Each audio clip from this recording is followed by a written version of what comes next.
पाच प्रॉब्लेम तुम्हाला दिलेले आहेत. त्या पाच प्रॉब्लेम आपण इथे सोडवूया. आपण इथं चेन रूलचा वापर करतो.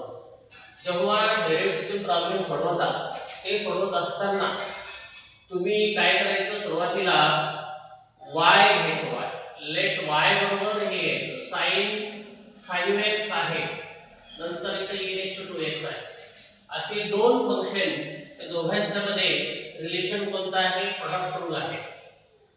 दोघांच्या मध्ये मल्टिप्लिकेशनचा इथं रिलेशन आहे.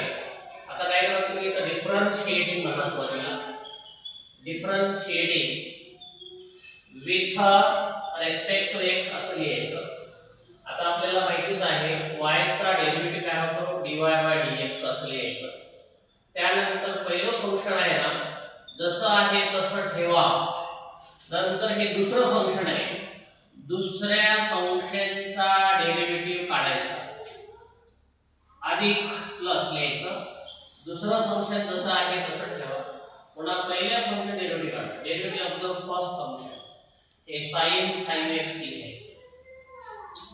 पुन्हा एकदा पाहून घ्या.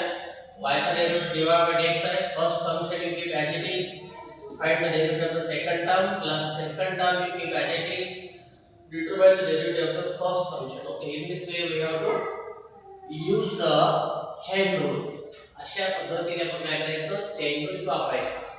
चला, मी काय करतो आता dy/dx आता आपण काय करतो आहे, तो काय हे sin 5x लिहिलं जसं आहे तसं. e⁻²x डेरिव्हेटिव्ह किती आहे? e⁻²x च होतं.